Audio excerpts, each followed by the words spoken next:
Olá, então vamos continuar aqui o estudo do nosso neurônio, né? Nós paramos nessa imagem onde eu estava explicando para vocês, então, o, a constituição, né, de um neurônio, né, de um neurônio clássico aqui. Em seguida, nós vamos ver que tem tipos de neurônios diferentes. O que eu queria ainda destacar, né, nessa figura são essas flechas vermelhas, né? Essas flechas vermelhas, elas demonstram que o impulso nervoso, ele percorre esse sentido. Então, ele vem dos dendritos até a terminação do axônio. Então, sempre é nesse movimento que o potencial de ação percorre, né, o estímulo nervoso percorre. Então vamos continuar aqui então. Eh, Aqui, ó, nós temos então, tipos de neurônios, né, porque dependendo do local do corpo em que o neurônio está, ele vai ter então, uma forma diferente, né, específica para aquela função que ele está exercendo. Então, esse aqui é um multipolar piramidal, esse aqui um multipolar Purkinje, bipolar, que é lá esse aqui a gente encontra na mucosa olfatória. Aqui, ó, um neurônio bipolar, um multipolar, que é esse que a gente estava, então, usando ali para mostrar as partes, né? E aqui de novo mostrando, né, direção do impulso, o pseudo unipolar. Então aqui só para a gente ver as diferenças, né? Então eu vou destacar, né, algumas diferenças para vocês. Então o que que nós temos aqui, ó, de diferente? Por exemplo, do bipolar para o multipolar. Então, o bipolar nós temos menos ramificações aqui de dendritos, né? Aqui no pseudo multipolar, a gente observa que o corpo celular ele está aqui, ó, preso, né? Ele está aqui como se fosse para fora do axônio, né? Então aqui nós temos os dendritos não saem do corpo celular, né? Diferente aqui do multipolar e do bipolar, né? Então essa é uma diferença. Aqui nós temos também uma diferença aqui nesse da mucosa olfatória, né? Ele é um bipolar, mas também ele tem essa diferença em relação ao dendrito. Aqui no multipolar de Purkinje, nós temos muitos, muitos dendritos, né? Muito mais do que nos outros. Então, como eu falei para vocês, dependendo da situação, nós vamos ter uma forma diferente, certo? Não se preocupe em memorizar, esse é um, é o outro. O que nós temos que olhar, né, e quando a gente observar um neurônio, é identificar as partes dele. Isso com certeza precisa fazer. Então, aqui de novo, né, mostrando para vocês os tipos, né? Então, aqui, ó, o unipolar ele tem menos dendritos, aqui o bipolar, então nós vamos ter aqui, ó, o corpo celular bem no meio, né, entre nesse aqui um bipolar da retina, né, lá que faz parte ele é um sensorial visual, né, o pseudo unipolar, de novo, que aqui, ó, quando eu tenho o corpo celular aqui para fora do axônio, né, então esse aqui faz parte do gânglio sensitivo. Aqui um multipolar, né, que é aquele clássico que eu tinha mostrado para vocês, esse aqui está lá na medula. Aqui, ó, um neurônio que faz parte, então, é também um multipolar que faz parte do córtex cerebral, esse aqui é de Purkinje lá no cerebelo, né? Então, de novo, para mostrar os diferentes tipos de neurônios, mas todos eles têm, né, dendritos, corpo celular, axônio, terminais axonais, e sempre o impulso nervoso ele vai percorrer do dendrito para o terminal axonal. Muito bem, agora nós vamos para uma outra parte muito importante, né, referente ao estudo dos neurônios, que é a classificação que nós vimos antes era em função do tipo, né, do neurônio, né, da sua constituição, e agora falando da sua função, né, o que que o neurônio faz, qual a função que ele exerce. E aí, então, nós vamos ver que tem neurônios e eu já falei isso na parte anterior, né, informações que são levadas para o sistema nervoso central e outras informações que vêm como ordens, né, do sistema nervoso central lá mais para a periferia. Então, quem leva as informações lá do meio ambiente ou das vísceras para o sistema nervoso central e quem transporta as ordens, né? Eu falo ordens, né? São os comandos do sistema nervoso central para os órgãos, para as vísceras, né? Ou para as partes do corpo, então são os neurônios. Certo? Então, eles é que fazem essa função. Eu digo que eles são os fofoqueiros, né? Então, eles levam a fofoca, trazem a fofoca, né? Claro, isso aqui é impulsos nervosos. E aí nós vamos ter ainda um outro tipo de neurônio que a gente chama de neurônios de associação, os interneurônios. Então agora vamos começar a dar nomes, né? Para esses neurônios, e aí algumas coisas a gente até já viu lá quando a gente falou em homeostase, né? Então, neurônios aferentes, né? Então, são os que levam a informação. Esses neurônios são neurônios sensoriais, então eles vão captar o que está acontecendo e vão levar para o sistema nervoso central. Os que levam as ordens são os eferentes, então observem a diferença aqui, ó. Aferentes são sensoriais, né, que captam as informações e levam para o sistema nervoso central. Os eferentes, né, são os neurônios motores que vão levar a ordem, né, os comandos lá para onde será efetuado. Então, a gente diz que leva para os efetores, né, onde vai ser efetuado, então, a ação. E os de associação são os interneurônios que vão conectar neurônios aferentes com neurônios eferentes, isso a nível do sistema nervoso central, certo? Então, vamos conversar um pouquinho sobre os aferentes, que são os sensoriais. Então, quando a gente fala neurônios, mas sempre pensando que não é um neurônio só, que são então grupos de neurônios, né? São eh, fibras nervosas, né, que a gente também chama de nervos, né? E aí, então, eles pegam os impulsos lá da pele ou de outros órgãos sensoriais, né? E levam essa informação, então, para o sistema nervoso central. Quais informações?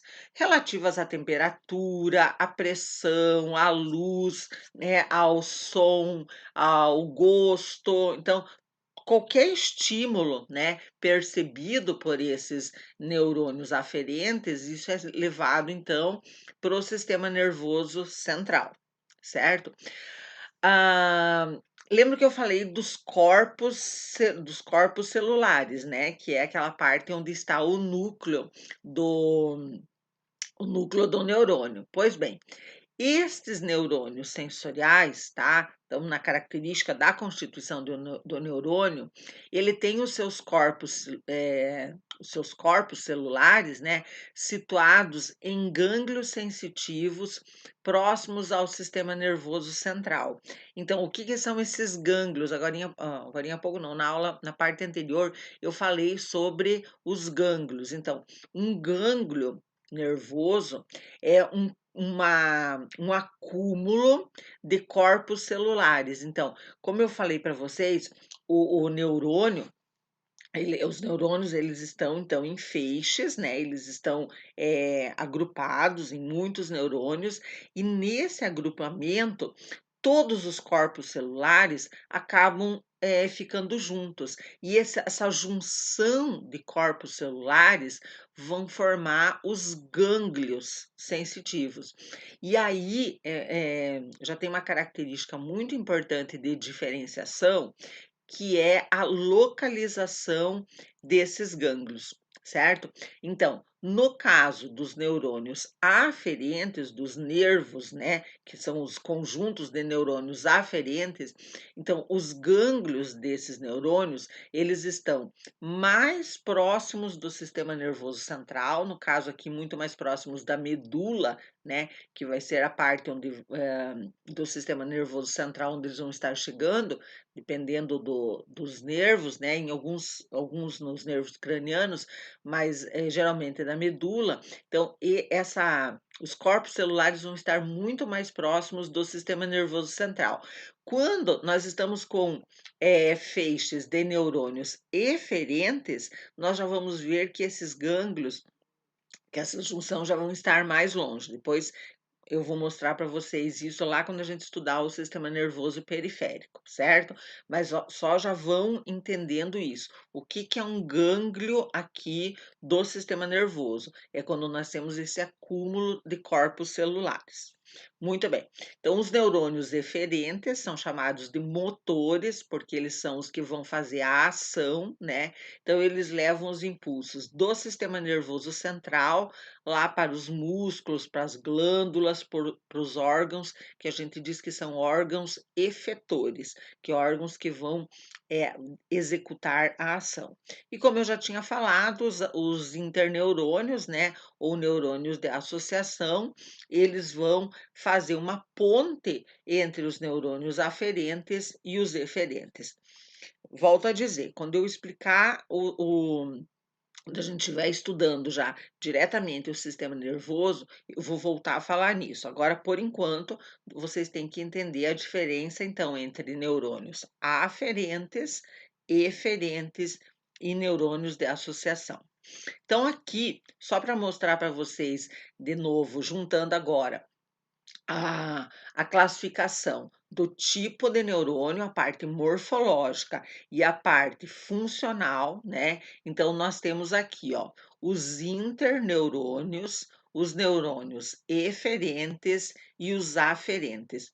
Então, lembra que eu falei dos aferentes, né? Que os corpos celulares vão estar agrupados nos gânglios. Então, e por isso, os neurônios aferentes, eles têm o corpo celular aqui meio que para fora, né, do deslocado aqui do axônio, certo? Então ele fica mais no meio do axônio, e então vai ter um agrupamento lá desses neurônios e um agrupamento de corpos celulares, e esse agrupamento vai constituir então o gânglio. Esse já é um neurônio eferente. O neurônio eferente já é um multipolar, ó, já tem uma característica daquele neurônio lá clássico que eu mostrei para vocês. O que que nós estamos observando aqui de diferente? No neurônio aferente, veja que ele está aqui, ó, com uma parte aqui do axônio, né, dos dendritos, grudado, né, grudado, ligado às células, que são células sensitivas, são células receptoras. Então, esses dendritos, eles vão, então, captar essas informações e lembra que eu falei para vocês, né, e aqui tem a flecha mostrando que as informações, elas vão caminhar sempre do sentido dos dendritos para os terminais axonais, para os axônios terminais, certo? Então, aqui, ó, esse neurônio está captando essa mensagem aqui, vamos dizer que seja uma célula receptora do tato, certo? Então, você está sentindo o tato, por quê? Porque tem neurônios aqui, ó, né? Dendritos dos neurônios pegando esses impulsos nervosos lá em forma de potencial de ação, e esse potencial de ação vai caminhar nesse sentido, né? Até chegar aqui nos terminais axonais, ou nos axônios terminais, e aí eles vão transmitir para outro neurônio essa informação, ok? Então, isso é um neurônio aferente. No neurônio eferente, o que que vai mudar? Aqui está o músculo, por exemplo. Vamos dizer que seja o músculo do meu braço que recebeu uma mensagem de faça contração. Então, como é que essa mensagem chegou aqui no músculo do meu braço? aqui eu tenho os dendritos que vão estar em contato lá no sistema nervoso central, que mandou então a ordem, né, que tem que chegar no músculo.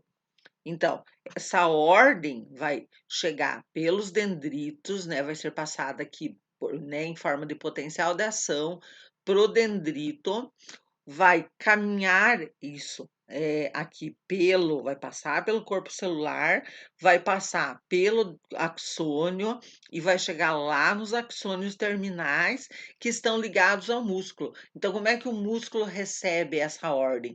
Pelo impulso que chegou aqui nos terminais dos axônios. Depois nós vamos ver, né, tudo isso como é que acontece. Eu estou falando do potencial de ação, porque é o que acontece, mas lá no final tem algumas novidades, certo?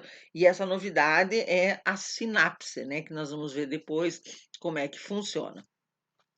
E os interneurônios, né, eles, como eu já tinha falado para vocês, eles fazem uma conexão entre o neurônio aferente e o eferente. Então, aqui tem, então, a forma deles.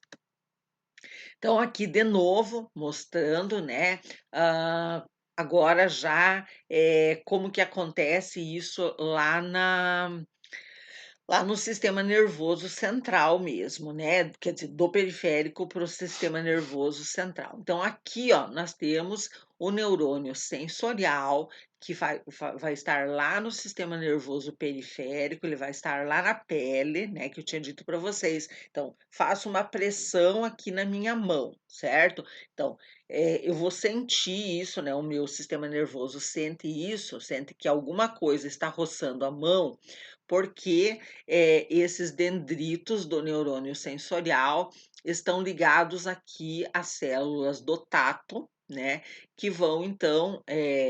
Eu coloquei aqui meu dedo na minha mão, na minha pele. Então, essa pressão que eu estou fazendo, ou esse roçar dos dedos aqui na minha mão, vão provocar um estímulo, um potencial de ação, que vão alcançar os dendritos, que vão caminhar pelo neurônio sensorial, aqui, ó, a direção da condução do impulso nervoso, vão chegar lá no terminal do axônio, e aqui eles vão, então, fazer uma comunicação com um neurônio associativo, né, que é um interneurônio, que vai levar, então, essa informação para um outro neurônio, que é um neurônio eh, motor, agora, né? Então, vai entrar de novo pelo dendrito, sempre a informação entra pelo dendrito e sai lá pelo terminal axonal, né? Pela parte lá final do axônio. E aí esse neurônio aqui vai estar então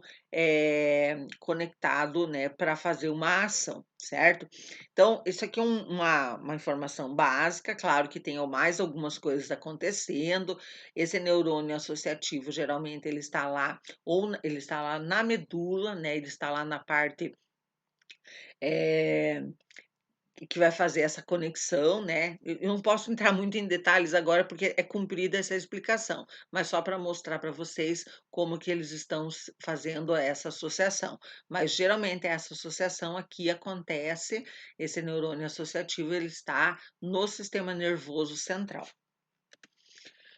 Então, aqui é a mesma coisa, né? Como eu falei do sistema nervoso central, aqui eu estou mostrando, então, a medula, né, do sistema nervoso central. Então, a mesma coisa que eu falei no slide anterior está acontecendo aqui, né? Então, eu tenho aqui os dendritos, né? Aqui as células sensoriais, esse dendrito ligado lá, e aqui eu tenho, então, mostrando o neurônio aferente. Lembra que eu falei dos gânglios? Então, aqui, ó, aqui, claro, está mostrando um neurônio, mas são feixes de neurônios. Então, aqui nós temos um gânglio. O que que é o gânglio? Eu já falei para vocês.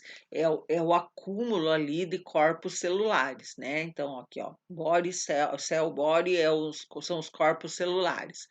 Então, o neurônio sensorial, e aí a informação caminhando, né, pelo neurônio sensorial. Esses neurônios sensoriais, eles vão entrar na medula, né, na medula que está dentro lá da da coluna vertebral, está protegido pelos ossos da coluna vertebral. E aqui na medula, né, já vamos começar a identificar aqui, 2 partes bem importantes, né. Então vocês estão vendo essa parte mais escura aqui, ó, que é chamado de H medular. Porque vocês estão observando que lembra uma letra H? Então, o H medular é onde se concentra na medula a substância cinzenta. Vocês já ouviram essa expressão, né? "Ai, a substância cinzenta do cérebro". No cérebro, a substância cinzenta, né, ela está mais para fora, e aqui na medula ela está mais para dentro. O que é essa tal da substância cinzenta? Ela tem essa característica mais escura, né, e a outra daí é a substância branca.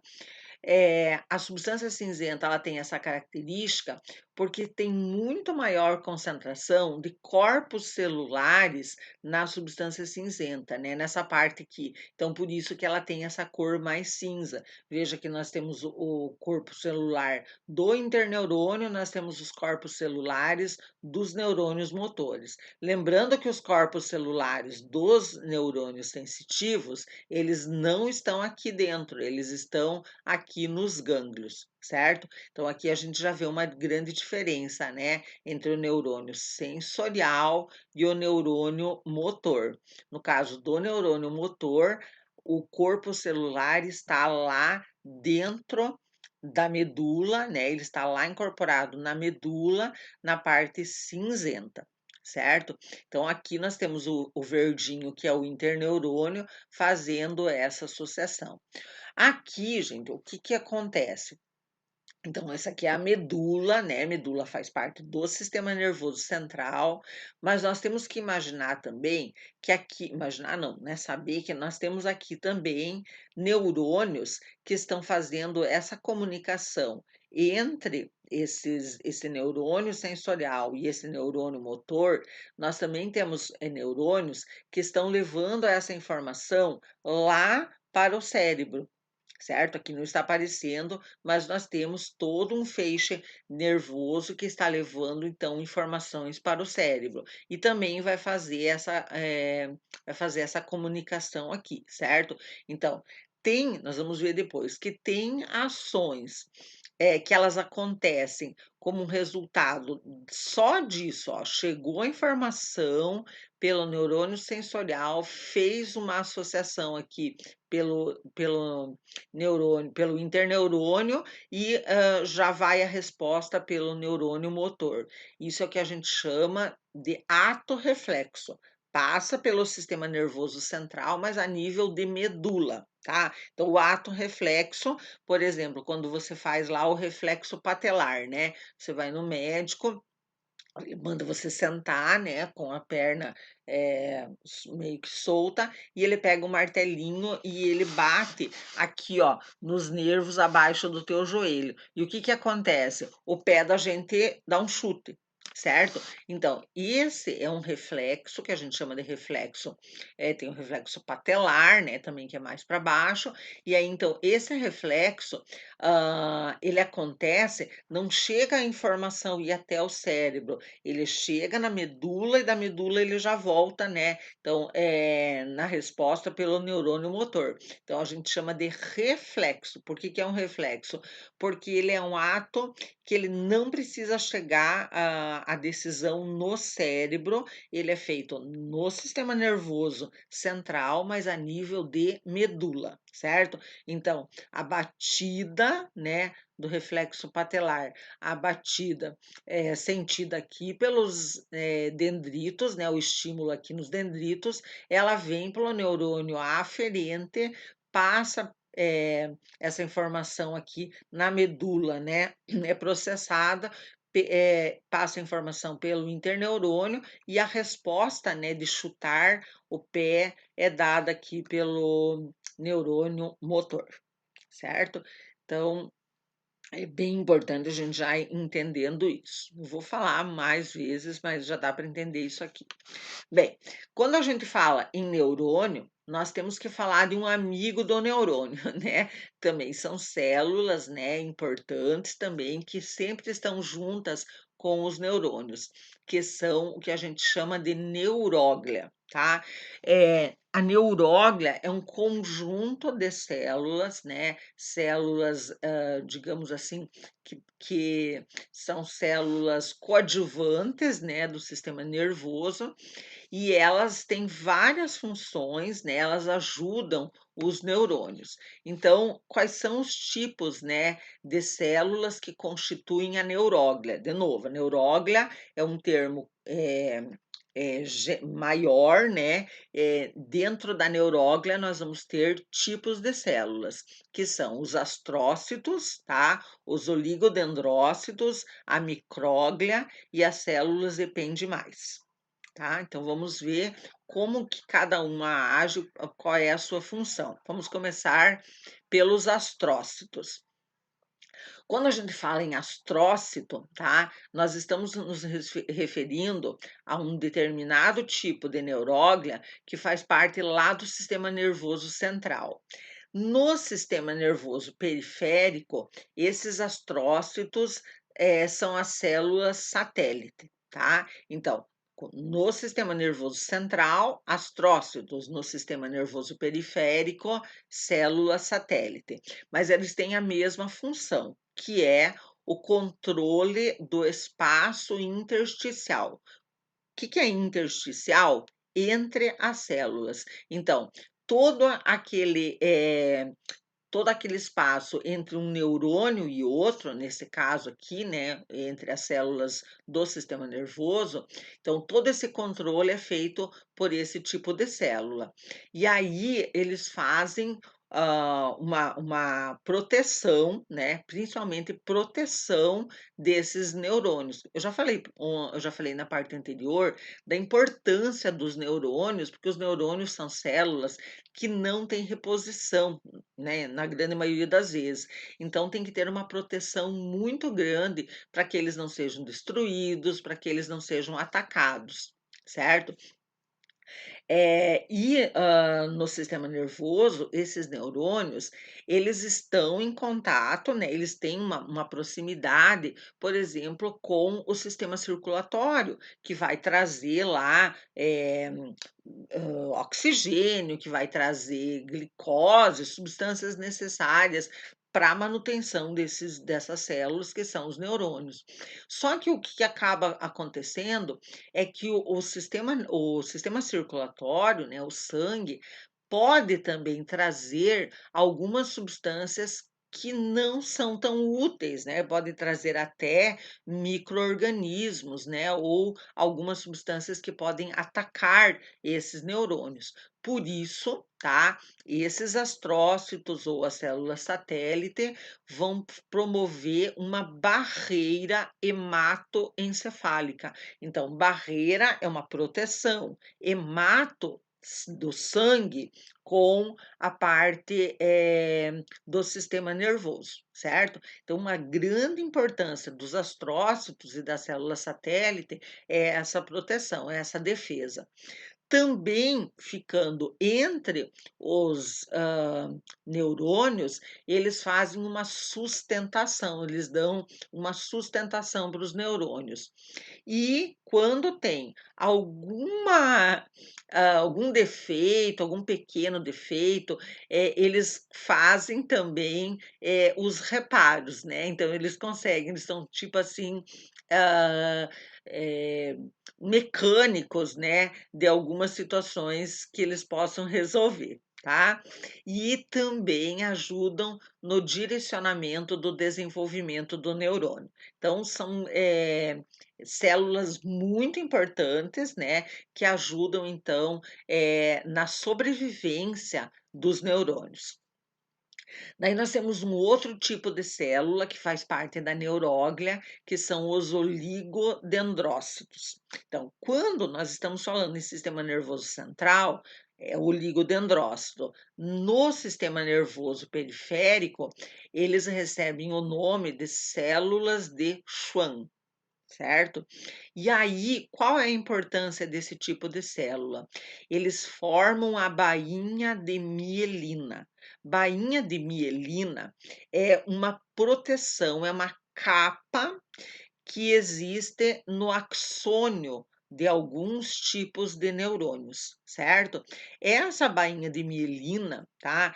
Tem como grande função acelerar a passagem, ou acelerar o movimento das informações, né? No caso aqui do potencial de ação. Então, ele deixa o potencial de ação, a transmissão das informações muito mais rápida, tá? Oligodendrócitos no sistema nervoso central, células de Schwann no sistema nervoso periférico. Daí nós temos a micróglia. A micróglia, ela está presente no sistema nervoso central e ela faz o quê? Se por um acaso algum microorganismo passar a barreira hematoencefálica, né, alguma substância estranha, conseguir atravessar a barreira hematoencefálica, então a micróglia vai tentar resolver essa situação, fagocitando, tá, esses patógenos e também fagocitando os produtos residuais. Vocês lembram da fagocitose, né? O que é a fagocitose? É quando a célula vai lá e incorpora, ela emite pseudópodos, né? E ela incorpora partes, né, ou resíduos ou partículas que não conseguem entrar pela membrana, né, mas ela vai lá e consegue então formar uma vesícula fagocítica, né, e ela vai incorporar isso lá para dentro da célula para depois destruir essas partículas. E aí temos também as células ependimais ou ependimárias, que fazem também parte do sistema nervoso central, né, uma parte da neuróglia, que forma uma camada celular denominada epêndima, que é responsável pela formação e pela circulação do líquor, né? Vocês já devem ter ouvido falar em líquido cefalorraquidiano, né? O líquido cefalorraquidiano é o líquor, que é uma substância que está presente em camadas, né, em torno do cérebro e também da medula espinhal, e aí esse líquor é um líquido, né, que ele tem várias funções, né, também de proteção, e aí nós temos também camadas que protegem esse líquor, né, é onde é feito lá as anestesias, né, anestesia raquidiana, tem anestesia peridural, depois nós vamos mostrar isso. Então aqui mostrando, né, o neurônio e a neuróglia. Então aqui nós temos, né, os astrócitos, né, fazendo então aquela proteção intersticial. Nós temos aqui os oligodendrócitos, lembra que eu falei da bainha de mielina, tá? Então, mostrando a participação da neuróglia com os neurônios. Aqui mostrando, né, aquela história que eu falei para vocês da bainha de mielina, né, que é formada pelos oligodendrócitos no sistema nervoso central e pelas células de Schwann no sistema nervoso periférico. Então, mostrando aqui, ó, isso aqui seria um axônio, né, que dentro eu teria um axônio, e essa parte cor-de-rosa aqui, ó, uma capa, seria então a bainha de mielina. Então, aqui mostra uma bainha de mielina intacta, sem nenhuma lesão, né?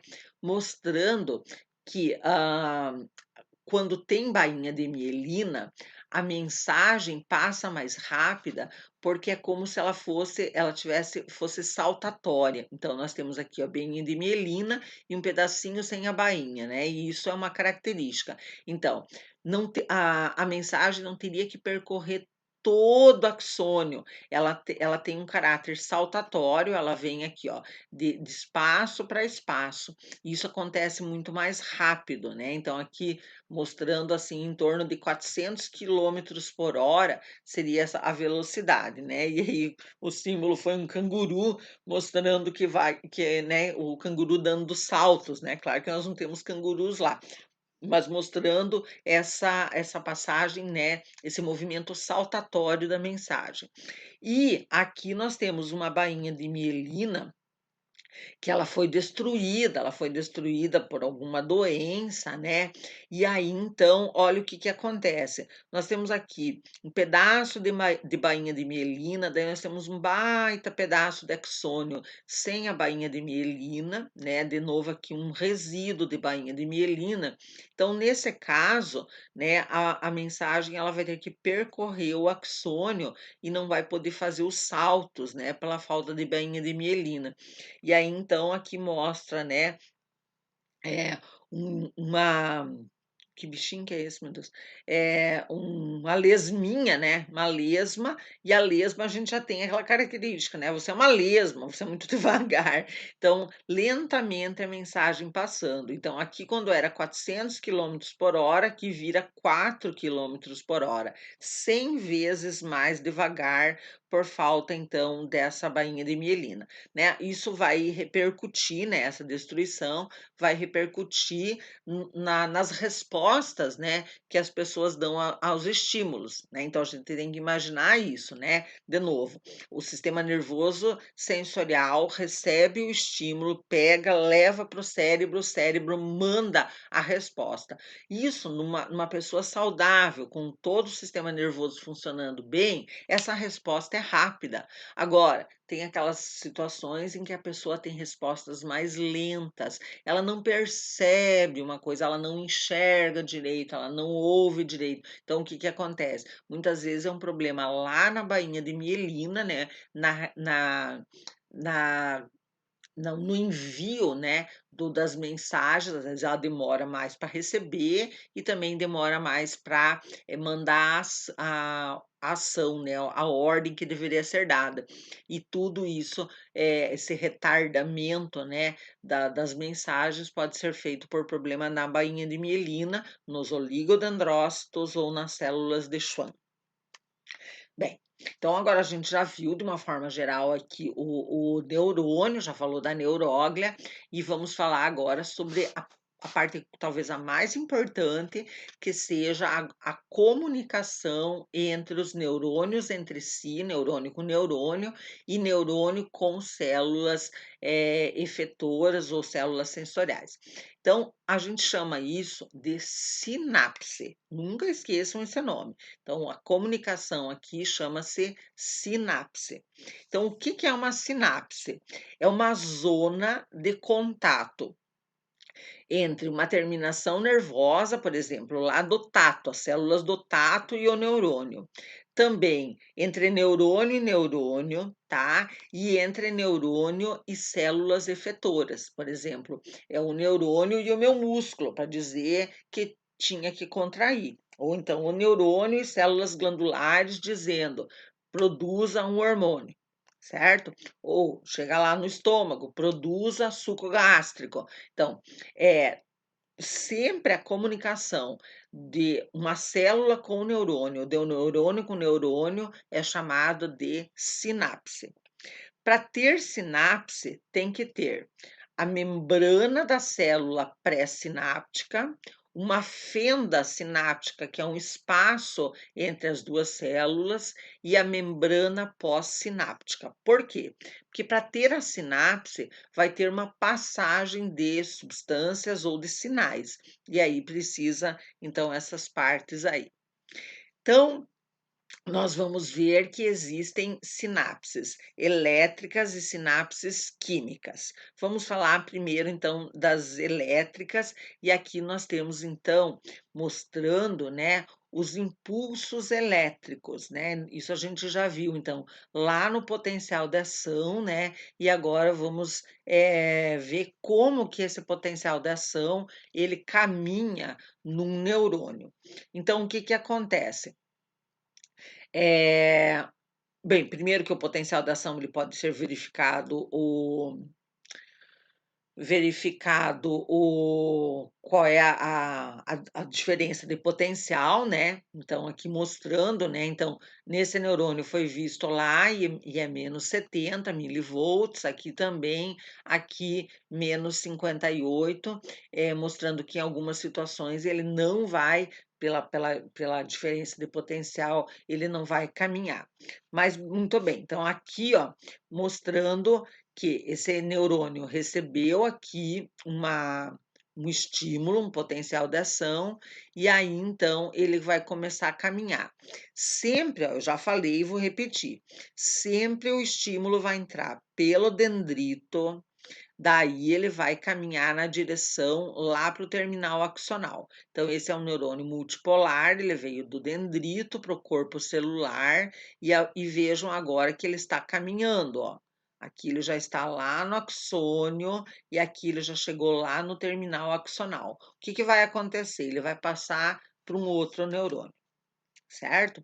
Então, ah, existem tipos de sinapse, levando em consideração a parte de um neurônio que vai emitir esse sinal com a parte do outro neurônio que vai receber essa informação. Então, existem esses tipos aqui de sinapses nervosas. A primeira é chamado axodendrítica, tá? Então, esses nomes, tá? O nome tem a ver com a parte do neurônio que está se comunicando. Então, essa sinapse axodendrítica é quando o que está se ligando é o axônio de um neurônio com o dendrito de outro neurônio. Então, aqui nós estamos observando esse tipo aqui no número 1, né? Então, o axônio de um neurônio, tá? Terminal axônico de um neurônio está entrando em contato com o dendrito desse outro neurônio. Aqui a mesma coisa, ó, o axônio de um neurônio está entrando em contato com o dendrito desse neurônio. Temos outro tipo que é a axônica. Então, que é um axônio de um dendrito que está passando informação direto para outro axônio, tá? Mais rara, mas acontece. Então, aqui só para lembrar, ó, que nós temos a membrana a bainha de mielina, né? Falamos agorinha há pouco para mostrar. Então, ó, esse axônio tem aqui um terminal que vai passar informação direto para esse outro axônio. Então, é axônico. Temos a dendrodendrítica, certo?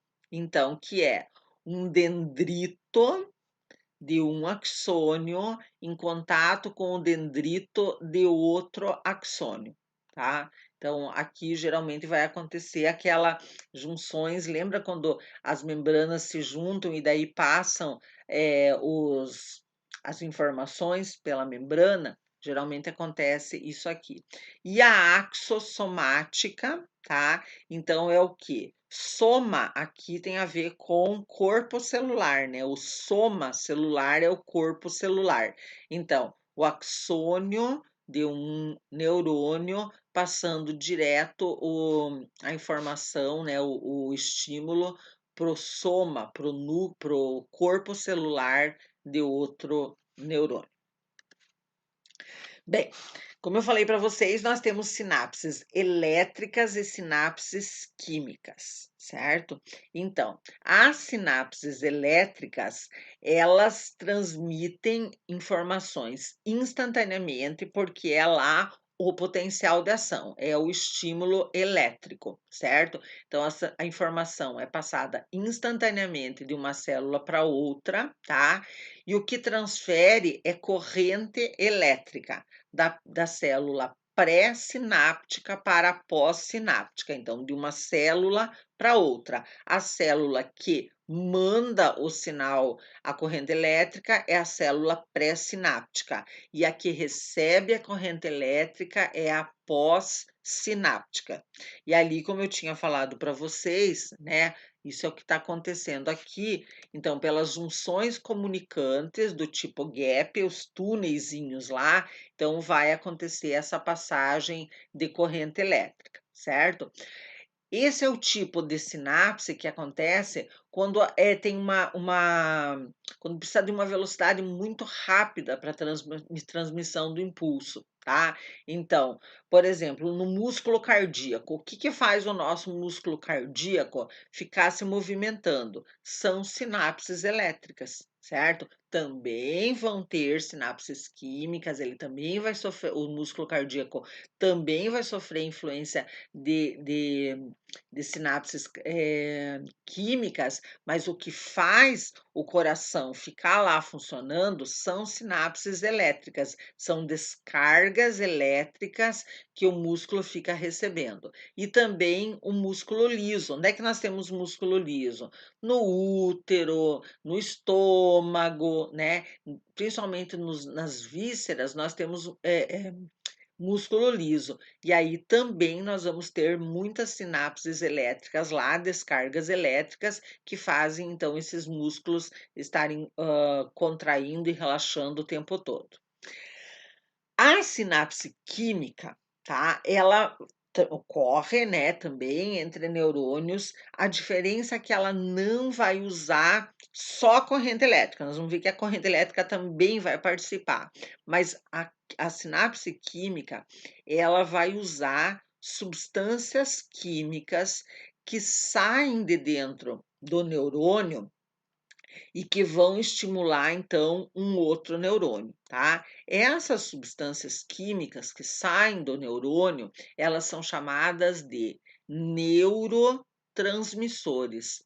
Neuro de neurônio, transmissores porque vai levar uma informação, vai levar um sinal, que no caso aqui é um sinal químico. Também de uma célula pré-sináptica, então a célula que emite o neurotransmissor é chamada de pré-sináptica, e vai levar isso para uma outra célula que é a pós-sináptica. E aí, entre as duas, tem a fenda sináptica. O que que é uma fenda? É um tipo de uma valeta, um espaço, tá, entre a célula pré-sináptica e a pós-sináptica. Não se preocupem que eu vou mostrar isso bem certinho para vocês como é que funciona. E tá aqui isso que eu estou mostrando para vocês. Então, aqui nós temos uma sinapse elétrica, aqui nós temos uma sinapse química. Então, aqui, ó, o que que nós vamos observar? Nós vamos observar que nós temos dois neurônios, ó, duas partes, né, de neurônios grudadas, bem ligadas, certo? Então, o que que acontece aqui, ó? Ah, a corrente elétrica, né, da sinapse elétrica, ela vai passar da célula, ó, pré-sináptica para a pós-sináptica. E como é que isso passa? Passa aqui pelas junções comunicantes. Lembra? Nós estudamos lá na célula, que são espaços, são canais, são túneis, né, que existem, né, que se fazem, que se formam entre as membranas de uma célula e de outra célula, aqui no caso de um neurônio e de outro neurônio, certo? Então, a corrente elétrica vai passar por esses tubos, certo? Por essas junções aqui, certo? Então, e isso acontece muito rápido, né? É, então, não tem mediador químico, não tem nada. O corrente elétrica passa de uma célula para outra. Na sinapse química, olha a diferença que acontece. Nós temos aqui uma célula e aqui nós temos outra célula. Mas aqui, ó, nós temos. Lembra que eu falei que nós temos uma valeta, né? Isso aqui chama-se fenda sináptica, certo? Então, o que que acontece nesse caso? Então, nas duas situações, tá? A célula recebe um estímulo nervoso, recebe uma descarga elétrica. Nessa primeira sinapse, essa descarga elétrica chega lá no final do terminal axonal, geralmente, né?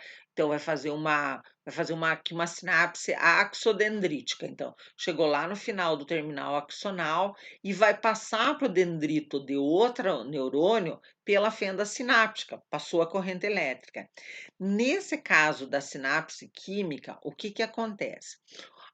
O estímulo elétrico, ele chega aqui no terminal axonal e ele vai estimular essas vesículas aqui, essas bolinhas brancas, são as vesículas chamadas vesículas pré-sinápticas, porque elas estão aqui no neurônio que está com a informação, que está com a corrente elétrica.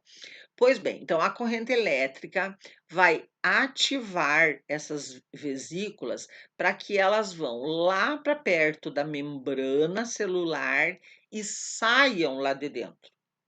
Mas o que que tem dentro da vesícula pré-sináptica? Tem neurotransmissor, tem substâncias químicas que vão provocar alguma coisa na próxima célula. Então, aqui nós vemos nesse espaço, nós vemos essas bolinhas verdes e bolinhas vermelhas. Então, o que que são essas bolinhas verdes e essas bolinhas vermelhas? São os neurotransmissores que saíram aqui de dentro da vesícula sináptica. E aí, eles estão aqui, ó, na fenda sináptica, né, que eu disse para vocês que é uma valeta que tem entre as duas células. E aí, dependendo, ó, e o que que nós vemos aqui, ó? Aqui nós vemos a outra membrana da outra célula, do outro neurônio. E nós temos o quê? Receptores, lembra? Proteínas, ó, proteínas receptoras. E aí, então, o que que nós observamos? Vamos observar essa aqui, ó. Nós vemos que tem duas bolinhas verdes que se encaixaram e aqui uma bolinha vermelha que vai entrar nessa outra membrana. Então, as bolinhas verdes foram as substâncias que foram lá e provocaram a abertura da proteína, né? Se encaixaram para a proteína abrir, para a bolinha vermelha entrar. Então, tudo isso são o quê? São mediadores químicos que vão fazer com que a informação saísse, né, desse primeiro neurônio e entrasse no segundo neurônio. Então, essa sinapse química, ela é muito mais lenta do que a sinapse elétrica. Vejam, a sinapse elétrica chegou lá o impulso nervoso, entrou no túnel e foi para outra célula. Nesse caso da sinapse química, teve que o impulso nervoso, né, o estímulo elétrico fez com que a vesícula sináptica caminhasse lá para a membrana, saísse a substância lá de dentro, né? Daí tem que ter o ativador da proteína para abrir a proteína, daí tem o neurotransmissor que entra para daí chegar lá na outra célula para causar o estímulo, certo? Então, por isso que é muito mais lenta. E aí, então, é que isso está funcionando agora no nosso corpo, nós estamos recebendo, nós estamos fazendo sinapses elétricas e sinapses químicas. Professora, e esses neurotransmissores? Calma que nós vamos já falar neles.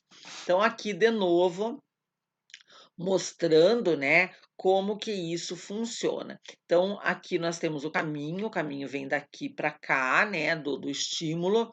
Então, aqui nós temos partículas, desculpe, ah, organelas, né, que estão dentro da célula. Então, aqui nós temos o retículo endoplasmático rugoso, vocês estudaram isso em biologia. Aqui nós temos o aparelho de Golgi. Então, o aparelho de Golgi vai produzir, então, os neurotransmissores, né, que é essa bolinha vermelha, certo?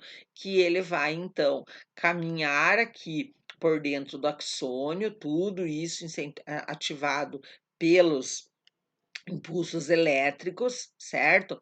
E aí, então, ele vai ficar dentro das vesículas sinápticas, e aí então ele vai sair, né? Vai por exocitose, lembram? Por exocitose, ele vai sair da membrana e vai então entrar, vai cair na fenda sináptica para depois ir para outra célula, certo?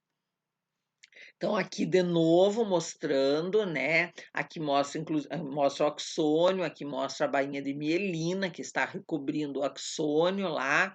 Então, primeiro chega um impulso nervoso, né, no neurônio, e aí então vai provocar toda essa todo esse movimento aqui das vesículas das vesículas com os neurotransmissores, né? Então, aqui mostra a saída ou a migração das vesículas, né? E aí, então, a liberação dos neurotransmissores no, na fenda sináptica, certo? E aí, então, a entrada dos neurotransmissores aqui dentro do próximo neurônio. Aqui, o que está chamando a nossa atenção aqui, ó? Que nós temos um cálcio aqui, um átomo de cálcio. Qual a função do átomo de cálcio aqui? O átomo de cálcio, ele vai fazer parte lá do processo de abertura, ele vai entrar, ó, tá vendo que o átomo de cálcio, ele vai entrar aqui e ele vai ajudar, então, na liberação dessas vesículas. Eu vou falar isso mais para frente, tá? Então, para terminar essa parte da aula, nós vamos falar um pouquinho sobre os diferentes neurotransmissores. Por quê?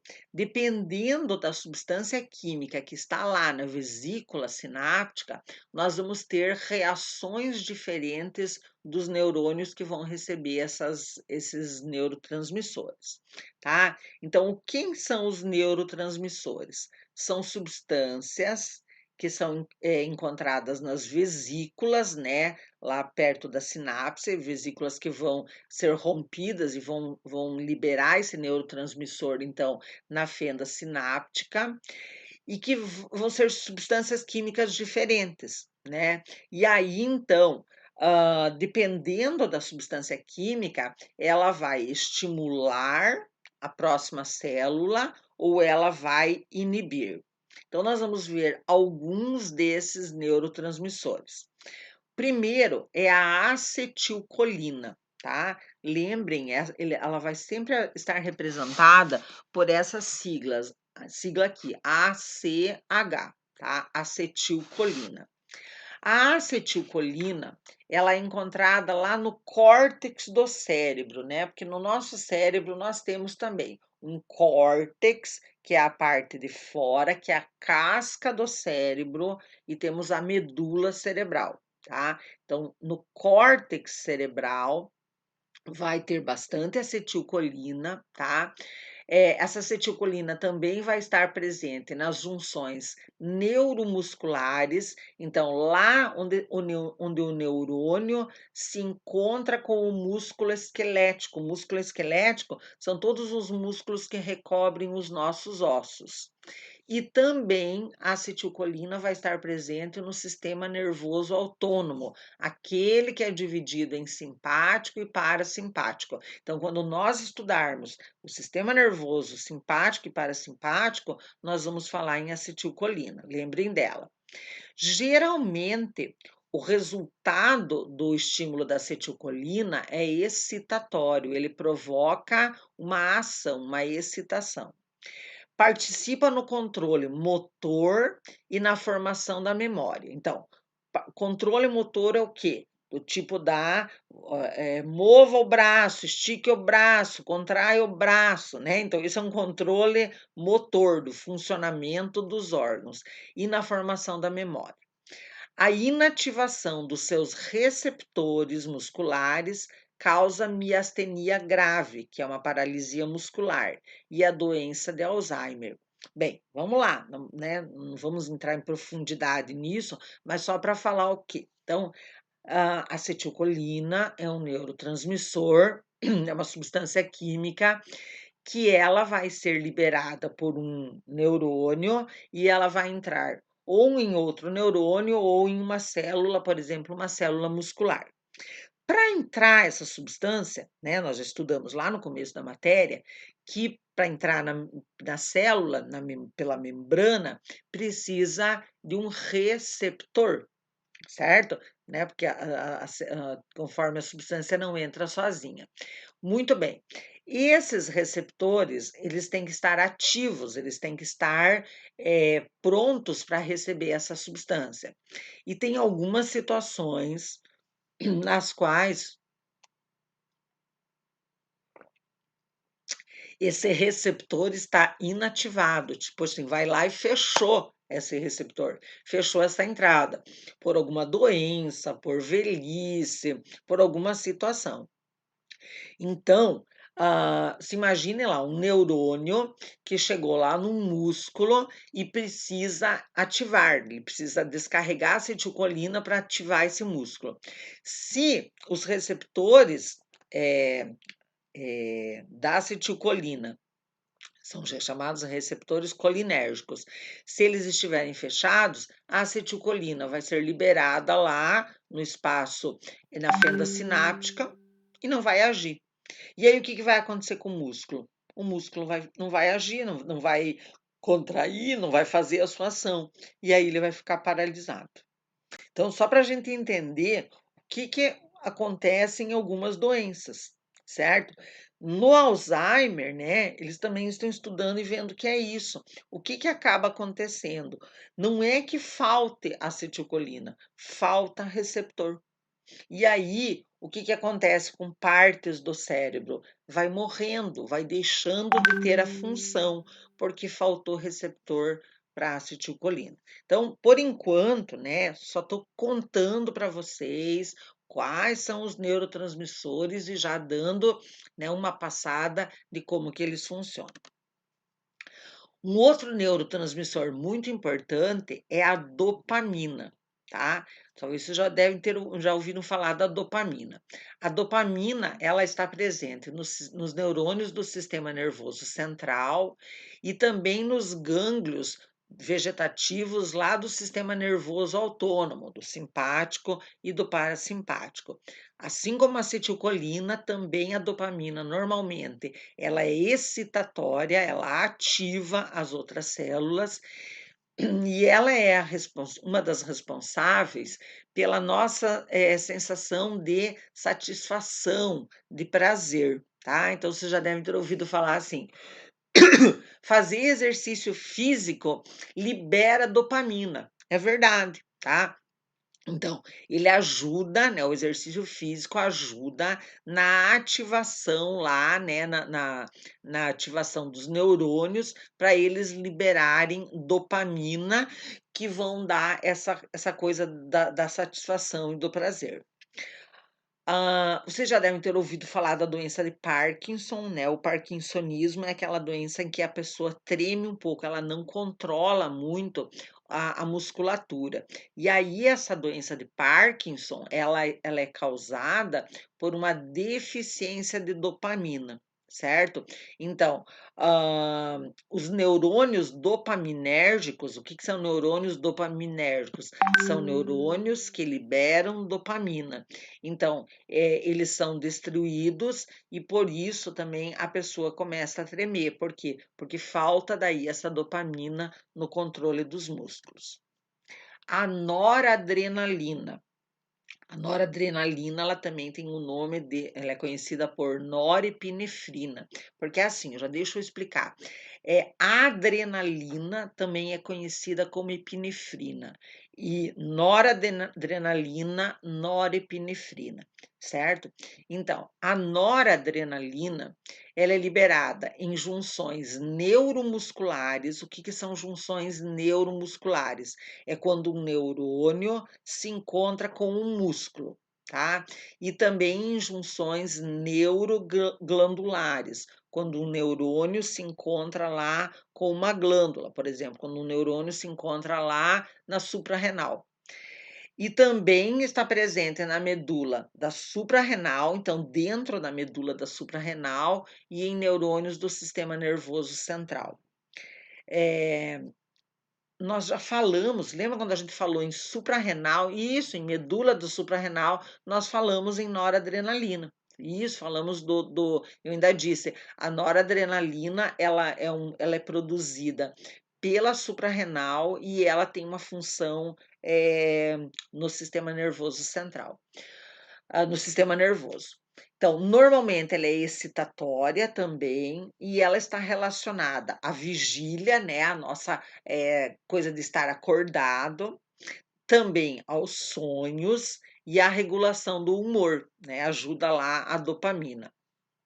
Ela é responsável pelos efeitos da ativação do sistema nervoso simpático, que nós vamos estudar lá quando a gente vê o sistema nervoso autônomo. A serotonina também é outro neurotransmissor importante. Ela é produzida pelos intestinos e ela desencadeia a constrição, o fechamento das arteríolas, auxilia a tornar mais lenta a perda sanguínea, né? Então, quando tem uma hemorragia, a serotonina tenta segurar essa perda sanguínea. Ela também está regulada com o ela também ajuda, ela também está relacionada com o humor, né? Ela regula o humor, o sono, a atividade sexual, o apetite, o ritmo circadiano. Lembra que nós vimos o ciclo circadiano lá na homeostase? As funções neuroendócrinas, a temperatura corporal, a sensibilidade à dor, a atividade motora e as funções cognitivas, né, do aprendizado, das percepções. Não pode faltar serotonina para nós, né? Você imagina ali a quantidade de funções que ela tem. Alguns medicamentos antidepressivos, eles agem produzindo um aumento da disponibilidade da serotonina no espaço entre um neurônio e outro. Então, agora nós já vimos, né, que o que faz, né, lá na sinapse química, um neurônio solta um neurotransmissor na fenda sináptica para ativar outro neurônio. Então, às vezes a pessoa está com depressão, então ela está com falta de serotonina, mas às vezes não é a falta da produção da serotonina, é a falta da disponibilidade da saída da serotonina. Então, medicamentos antidepressivos vão lá e ajudam a sair a serotonina de dentro do neurônio para ativar outros neurônios. Ela tem um efeito inibidor da conduta, tá? Então, ela controla a conduta e modulador geral da atividade psíquica, tá? Então, ela nos ajuda, né, a nos deixar equilibrados, né, psicologicamente. Bem, você viu tudo que ela interfere ali, né, em tudo que ela interfere. Influencia sobre quase todas as funções cerebrais, inibindo-as de forma direta ou estimulando o sistema GABA, né, que é o ácido gama-aminobutírico, que é inibitório. Então ela controla o sistema GABA. Bem, já que nós falamos do sistema GABA, vamos falar nele, né, que é o ácido gama-aminobutírico. Também é um neurotransmissor, ele é produzido no cérebro e é o principal neurotransmissor inibitório do sistema nervoso central. Nós vimos vários que são excitatórios e o GABA é um inibitório. Presente em quase todas as regiões do cérebro e presente em 25% das sinapses do sistema nervoso central. E ele também está presente na retina, né? A retina, nós vamos estudar lá no sistema nervoso sensorial, que é aquela parte lá de trás do olho que vai fazer a comunicação, né, com os nervos óptico, o nervo óptico, né? Então, quando a gente enxerga, né, então entra a luz no nosso olho e ela vai lá na retina. Lá na retina, né, a gente diz que ela impressiona, ela vai, ativar então as células da retina que vão fazer a comunicação com o nervo óptico, que vai levar lá para a parte do cérebro, que é o centro da visão, e daí que a gente enxerga. Não é fácil, né. Mas então o ácido gama-aminobutírico está lá na retina também. A diminuição do GABA, por inibição da enzima responsável por sua síntese, pode provocar convulsões na pessoa. Remédios utilizados na prática clínica atuam potencializando, ajudando, né, o efeito inibitório do GABA. E quais são eles? Os benzodiazepínicos, vocês já ouviram falar em diazepam. O diazepam é utilizado para controlar convulsões, certo? Também, usados como ansiolíticos, né, a pessoa que tem muita ansiedade, então lembra que ele tem um efeito inibitório, o GABA. Hipnóticos e antiepiléticos também tem GABA, e os barbitúricos, né, como o Gardenal, que vocês já devem ter ouvido falar, e o Tiopental, que faz parte de um anestésico. São utilizados como antiepiléticos e anestésicos, como eu falei para vocês. Alguns outros, neurotransmissores. A substância P, ela é encontrada nas fibras sensitivas e no sistema nervoso central, ela estimula a percepção da dor, tá. Então ela ativa, né, ela é um ativador sensorial. As encefalinas são concentradas no sistema nervoso central, inibem os impulsos da dor, suprimindo a substância P, então ela faz um efeito contrário da substância P. As endorfinas, também muito importantes, são concentradas na hipófise, né, que a gente já estudou lá no endócrino, e também no encéfalo. Elas inibem a dor, então inibindo a substância P, influenciam na memória e no aprendizado, na atividade sexual, no controle da temperatura corporal, e elas são ligadas à depressão e à esquizofrenia, tá? Então, a falta de endorfina está ligada à depressão e à esquizofrenia. A gente também libera endorfina fazendo exercícios, né? Estando em atividade. A adrenalina que é a amiga da noradrenalina, né, porque então nós temos a adrenalina, eu já tinha explicado para vocês que a adrenalina também é chamada de epinefrina. Então, também é libertado lá pela medula da suprarrenal, a gente estudou isso lá no endócrino, tá, e ela é liberada em situações de estresse. Lembra que eu falei da história da luta ou fuga, né, que a gente fica nervoso, a gente fica forte e a gente libera adrenalina, tá? Então, ela é liberada em situações de estresse. E a histamina, que a gente já estudou lá quando a gente falou das citocinas, né? Então, ela também é um neurotransmissor, ela é um vasodilatador que desempenha um papel na inflamação. Então, aquela coisa, quando você é picado por uma abelha, né? Então, por que fica vermelha? Por que fica ardendo? Por que incha? Porque libera histamina, a ação do veneno da abelha, lá da picada de abelha, ela vai lá e manda uma mensagem lá para os neurônios, eles liberam histamina, e aí então essa histamina vai fazer um efeito inflamatório. O glutamato, tá? Que é representado por GLT, ele é um principal neurotransmissor estimulador do sistema nervoso central, muito importante para o nosso sistema nervoso central. Ele aumenta a sensibilidade aos estímulos dos outros neurotransmissores, então ele ajuda os outros neurotransmissores. Ele está envolvido na aquisição de memória, né? Então tem gente até que toma, dá para a gente tomar medicamentos com glutamato para ajudar na memória. Juntamente com a isquemia, né, com a falta de circulação de sangue, ele tem sido implicado na morte neuronal que ocorre no acidente vascular cerebral, tá? Então, que no AVC. Então, a falta do glutamato pode provocar essa morte celular.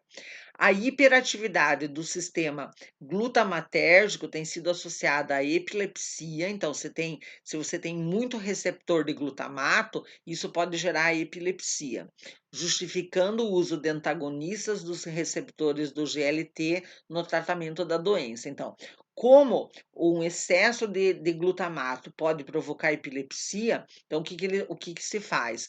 Usa uma substância que vai lá e segura, que controla o glutamato, né, fecha os receptores do glutamato para não dar a epilepsia. O óxido nítrico, tá? Ele no sistema nervoso central, ele pode intervir no processo da aquisição da memória, tá? E inibe o sistema nervoso sensorial por mecanismos centrais e periféricos, então ele é utilizado como um anestésico também e altera a motilidade do trato digestório. Bem, para terminar mesmo agora, desordens na transmissão sináptica e a ocorrência de doenças. Bem, vocês já viram o quanto que a sinapse é importante, porque a sinapse é que faz a ativação das outras células, dos outros neurônios, então toda a comunicação é feita através de sinapses. Então, essa transmissão, né, sináptica, a transmissão de informações é o passo mais vulnerável, é o mais sensível no processo de sinalização do sistema nervoso. Por quê? Porque se a fenda sináptica estiver com problema, não vai passar, então, essa comunicação de uma célula para outra. Os receptores da sinapse estão expostos ao fluido extracelular. Ali na fenda sináptica, ali na valeta, tem substâncias extracelulares. Então, ali pode ter outras substâncias que podem atrapalhar a sinapse. Então, vamos dizer, se a pessoa toma algum medicamento, ela usa alguma droga, isso pode estar presente lá nessa fenda sináptica e pode afetar, então, os receptores intracelulares. E aí, então, isso pode causar danos, né, nessa passagem de informações. Desordens no sistema nervoso estão relacionados com problemas na transmissão sináptica. Então, não tem várias doenças, vários transtornos do sistema nervoso central que estão relacionados a essa sinapse, como, por exemplo, a doença de Parkinson, a esquizofrenia, a depressão. Então, às vezes, a pessoa até tem o neurotransmissor, só que esse neurotransmissor não consegue agir. Por quê? Porque tem um problema lá na sinapse. Clinicamente, algumas drogas utilizadas para tratar esquizofrenia, ansiedade e epilepsia atuam através da influência da sinapse. A gente já viu ali, por exemplo, a história do glutamato, né? Então, eles inibem a entrada de glutamato para tentar resolver a epilepsia. Qual a importância dos sinais químicos no desenvolvimento do sistema nervoso? Bem, a gente já viu então a importância da sinapse, então, e a formação sináptica deve ser seguida de atividade elétrica e química, ou a sinapse irá desaparecer. Então, se não tiver um estímulo elétrico, não vai ocorrer a sinapse química também, ou então se não tiver o estímulo elétrico, não vai ter passar, não vai ter sinapse elétrica. Então, sempre tem que ter essa atividade elétrica e tem que sempre ter essa passagem sempre tem que ter essa comunicação entre uma célula e outra. Eu falava para vocês esses dias numa interação, né, da importância de nós estarmos fazendo exercícios, né, para o nosso cérebro, leitura, estar ativando todos os nossos sensores, né? Por quê? Porque o crescimento do encéfalo, tá? Ele não é feito apenas pelo aumento do número de células, mas sim pelo aumento do tamanho e do número dos axônios, dos dendritos e das sinapses. Então, nós temos que desenvolver, fazer crescer também os nossos neurônios. E isso, então, é que é o tal do exercício, né, do sistema nervoso. O desenvolvimento é dependente da atividade elétrica do encéfalo, com potenciais de ação movendo-se através de vias sensitivas e interneurônios. Então, quanto mais informação passa, quanto mais estímulos tem, maior é esse desenvolvimento. Olha só que interessante, gente. Bebês negligenciados ou privados de estímulos sensitivos podem ter atraso no seu desenvolvimento devido à falta de estímulo do seu sistema nervoso. Então, quando a gente trabalha com neonatologia e depois com pediatria, a gente fala para as mães, explica para as famílias sobre a importância de estimular a criança, desde sair passear com ela, para ela olhar coisas diferentes, mudar a cama de posição no quarto do bebê, para ele ver coisas diferentes, porque a visão, né, através da visão ele é estimulado. Então, mudar os bichinhos com cores diferentes, usar cores, né, falar com a criança, e isso desde a gestação, né, a importância de conversar com a criança. Já tem estudos mostrando que se a criança escuta a história ainda intraútero, ela já está sendo estimulada, certo? Agora até tem uma propaganda que eu vi na televisão que fala da importância da leitura para as crianças, né? Então, os pais lerem em voz alta para a criança. Tudo isso, né? Tudo isso. Então, o som, a visão, o tato, sabe? O abraço, o carinho, tudo isso são estímulos, certo? Então, isso vai fazer com que a criança fique mais, entre aspas, inteligente. Esse inteligente não é só inteligência para aprender, mas inteligência emocional, ela tem que estar desenvolvida, certo? Só que também, né, não existem evidências de que estímulos adicionais na infância irão aumentar o desenvolvimento intelectual. Então, o que a gente quer dizer com isso? Não precisa exagero de estímulo, são só os estímulos normais. E outra coisa que ajuda bastante, eu acho que é um estímulo para todos nós, para mim é um estímulo. O que me faz ainda ficar estudando, aqui, ó, dando aula, pensando, me preocupando. Quando eu leio essa frase aqui, a última, que diz que a plasticidade, né? Que é uma coisa que é plástica, que ela tem capacidade de se moldar, de mudar, de ser transformada. Então, a plasticidade das sinapses continua durante toda a vida. Então, ainda vale a pena investir em cuidar dos neurônios, em cuidar do cérebro, em fazer exercício. Quem sabe, né, a gente não consegue retardar as doenças neurológicas, né, causadas pelo envelhecimento. Então, nesse momento, milhares de estudos estão sendo desenvolvidos para tentar descobrir ainda o que acontece, por que acontece o Alzheimer, né? Que é a grande do momento, o que nós poderíamos fazer para melhorar. Não se tem ainda respostas muito definitivas, mas sabe-se que se nós continuarmos usando essa plasticidade, do tipo assim, ainda vale a pena estudar, ler, estimular todos os nossos sensores para cuidar melhor desse nosso sistema nervoso. E assim, então, terminamos essa parte da aula, né? Eu sei que é uma parte muito pesada, mas vamos estimular o nosso sistema nervoso, ouvir de novo a aula, ler os textos, fazer os exercícios, que vale a pena. Beijos não, né? Muitos beijos e até a próxima.